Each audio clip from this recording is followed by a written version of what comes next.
नमस्ते, मैं अविनाश। आप सबका टाइम एंगल ट्रेडिंग चैनल में स्वागत करता हूँ। आज बैंक निफ्टी की पॉलिसी थी। पॉलिसी में रेट तो अनचेंज हुआ, लेकिन सीआरआर में कुछ बढ़ोतरी हुई। उसके वजह से सब बैंक्स जो है उनको प्रेशर में दिखाई दी। अभी जैसे कि यहाँ पे कल का जो हाई बना था, आज बैंक निफ्टी एक्चुअली नीचे ही ओपन हुई।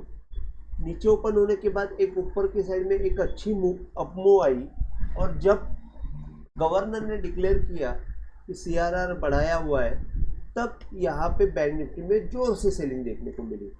अब यहाँ पे कैसे अपवर्ड एंगल ने इतना अच्छा काम किया है। कल का हाई के ऊपर अगर आप अपवर्ड एंगल डालते हैं तो वो जो अपवर्ड एंगल है यहाँ पे क्रॉस नहीं हुआ। सेकेंड कैंडल का हाई क्रॉस हुआ नहीं। मैं हमेशा बोलता हूँ कि सेकेंड कैंडल का हाई दी मोस्ट इम्पॉर्टेंट रहता है। वो जब तक क्रॉस नहीं होता तब तक बाय होता नहीं है, और वो बाय नहीं हुआ और जोर से सेलिंग हमको देखने को मिला। सेकेंड चीज़, यहाँ पे आप देखेंगे कि नीचे ओपन होने के बाद जो ऊपर की तरफ मूवमेंट आई, ऊपर की तरफ मूवमेंट आने के बाद ये हाई के ऊपर ये हाई मारा, तो ये लो का डाउनवर्ड एंगल है वो टूट गया, और वो टूटने के बाद एक अच्छा सेलिंग हमको देखने को मिला। लेकिन उसके बाद ये एक रिट्रेसमेंट मूव आई, और मूव आने के बाद एक छोटे पिक्चर में यहाँ पे अपर लो के ऊपर लो बनते गया, और थोड़ा सा स्ट्रेंथ दिखते गया, और वो स्ट्रेंथ दिखाई दिया, और उसके बाद जो है वो सेलिंग थोड़ी सी रुक सी गई। तो ऊपर भी नहीं जा रही थी, नीचे भी नहीं जा रही थी, बैंक निफ्टी बस टाइम पास कर रही थी। अब यहाँ पे आपको व्यू क्या है, तो व्यू में ये बोलूँगा कि बैंक निफ्टी में मुझे अभी अभी भी प्रेशर अच्छा खासा दिख रहा है। एक सेकेंड ना,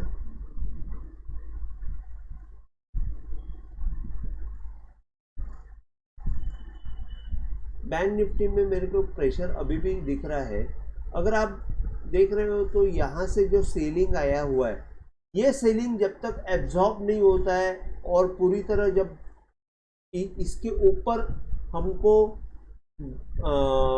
ट्रेड करते हुए बैंक निफ्टी नहीं दिखेगी, तब तक हमको से ऊपर की तरफ अच्छी मूव आएगी नहीं। तो यहाँ से लेके यहाँ से 44,500 से लेके 45,000 ये रेजिस्टेंस जोन रहेगा। यहाँ पे आपको जैसे कि ये लो के नीचे ये लो मारा है, तो आपको यहाँ से ऊपर अगर आप अपवर्ड एंगल डालते हैं तो 45,050 हो जाता है। तो वो 45,050 जब तक क्रॉस नहीं होता तब तक बाय नहीं करने का, थोड़ा सा लंबे साइड की बात कर रहा हूँ। और इंट्राडे में आप बाय कर सकते हो। यहाँ पे ये लो के नीचे ये लो मारने के बाद अगर आप देखते हो तो यहाँ से आप बाय कर सकते हो। वो 44,830 के ऊपर आप बाय कर सकते हो। तो ये कल के लिए ये लेवल्स है कि 44,830 के ऊपर बाय कर सकते हो। 45,050 और 45,180 ये लेवल्स रहेंगे। नीचे की साइड में 44,320, इसका डाउनवर्ड एंगल जब तक टूटता नहीं है। आप देखेंगे तो कल का जो डाउनवर्ड एंगल था, कल का लो का जो डाउनवर्ड एंगल था, उसका एकदम परफेक्ट डाउनवर्ड एंगल उसने पकड़ा, और वो डाउनवर्ड एंगल ने इतना अच्छा काम किया कि नेक्स्ट टाइम भी पकड़ा और यहाँ पे भी पकड़ा, और यहाँ से एक अच्छा रिकवरी हमको देखने को मिला।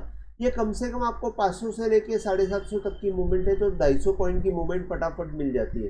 तो डाउनवर्ड एंगल भी इतना अच्छा काम किया और अपवर्ड एंगल ने भी इतना अच्छा काम किया। आपको सिर्फ उसके ऊपर फेथ रखना चाहिए, बिलीफ रखना चाहिए। अभी अगर हम लोग कैंडल स्टिक से देखते हैं, कैंडल स्टिक से आपको ये दिखाई देगा कि यहाँ पे आप देखेंगे तो आज कैंडल स्टिक में ये एक मैं शॉर्ट बनाया हुआ था कि एक बड़ी कैंडल अगर प्रीवियस आती है और एक छोटा सा, ये एक्चुअली हैमर नहीं बनी। अगर ये हैमर बनती तो ये परफेक्ट होता था, लेकिन फिर भी ये एग्जांपल आप देखते हैं कि बड़ी कैंडल जो है वो बड़ी कैंडल क्रॉस नहीं हुई और सेलिंग हमको देखने को मिली। तो ये छोटी छोटी बातें रहती है जो बहुत अच्छा काम करती है। यहाँ पे भी आप देखेंगे एक सेलिंग की कैंडल आई, उसके बाद जो नेक्स्ट कैंडल आई वो इन्वर्टेड हैमर बनी। लेकिन इसका मतलब ये है कि सेलिंग आने के बाद अगर इन्वर्टेड हैमर बन रहा है तो सेलर बहुत ट्राई कर रहा है लेके जाने के लिए, लेकिन डाउनवर्ड एंगल अगर सपोर्ट कर रहा है तो अब जैसे ही ये अपना इन्वर्टेड हैमर के ऊपर मूवमेंट आ जाता है, हमको एक छोटा सा अप मूव देखने को मिला। तो इन्वर्टेड हैमर बॉटम में बहुत अच्छा काम करता है। उसी हिसाब से आप यहाँ पे भी देखेंगे कि यहाँ पे भी वैसे ही छोटे छोटे दोजी दिखाई दी और वहाँ से नीचे की तरफ मूवमेंट आ गई। तो मेरा कहना ये है कि दोजी हो, इन्वर्टेड हैमर हो, सब मिला जुला के दो ही टाइप है, हैमर और उल्टा हैमर। दोजी बीजी ये सब उसने नाम दिए हुए हैं कि कैंडलस्टिक में, लेकिन आप ये दो चीज़ों को अगर आप बराबर समझ लो, हैमर और उल्टा हैमर, तो आप बहुत अच्छी तरह काम कर सकते हो। तो बैंक निफ्टी में मैंने आपको व्यू बता दिया। निफ्टी में आपको बता देता हूँ कि निफ्टी में सेम चीज़ जैसे बैंक निफ्टी में हो गई। यहाँ पे आप सिर्फ इतना देख सकते हो कि सेम चीज़ जैसे मैंने बताई कि निफ्टी नीचे की तरफ ओपन हो गई, यहाँ पे एक अच्छा सेलिंग फर्स्ट कैंडल में दिखाई दिया। नेक्स्ट कैंडल अच्छा खासा रुक गया।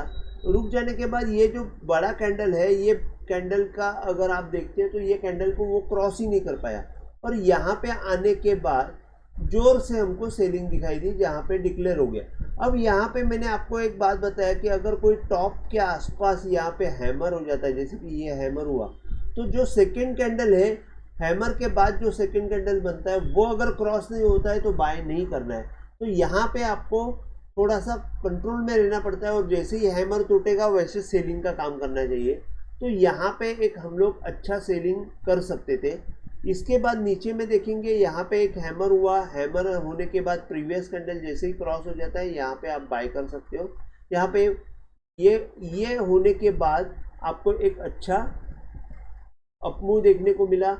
यहाँ पे भी आप देखेंगे एक इन्वर्टेड हैमर बना, लेकिन इन्वर्टेड हैमर के ऊपर क्लोजिंग दिया नहीं और नीचे की तरफ वापस सेलिंग आ गई।